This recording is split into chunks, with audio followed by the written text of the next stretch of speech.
Pakai kiding na kita na ho kasi supoy kagil sila ni puy hin ta insung ni von chơi sing to pa bang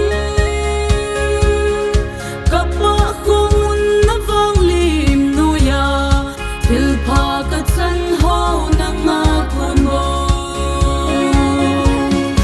hallelujah ke ki pa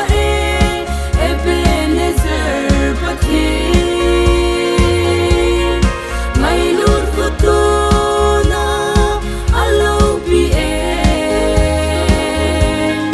thing lel hasam hi sing zong leng nei vang bu nau ka dam thei nau na nga ku ne hi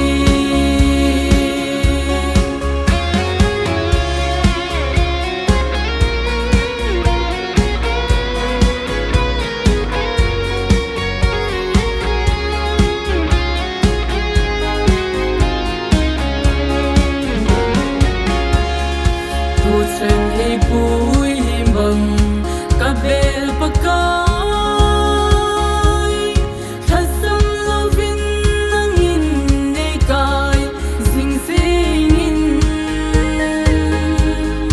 ta tao na mi hi ho a thon na koi bui thing lo thing a nei si ma na kin bol heya ka a hi hallelujah ke ki pa Ebenezer pathi mai lut ko tu na alo pi king lel hasam ni sing zong leng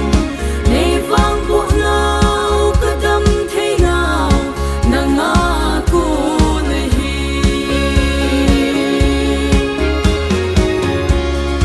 hallelujah amen Emmanuel pakai na min ka hin tham ba zingu ve malai Israel te ho na pui ba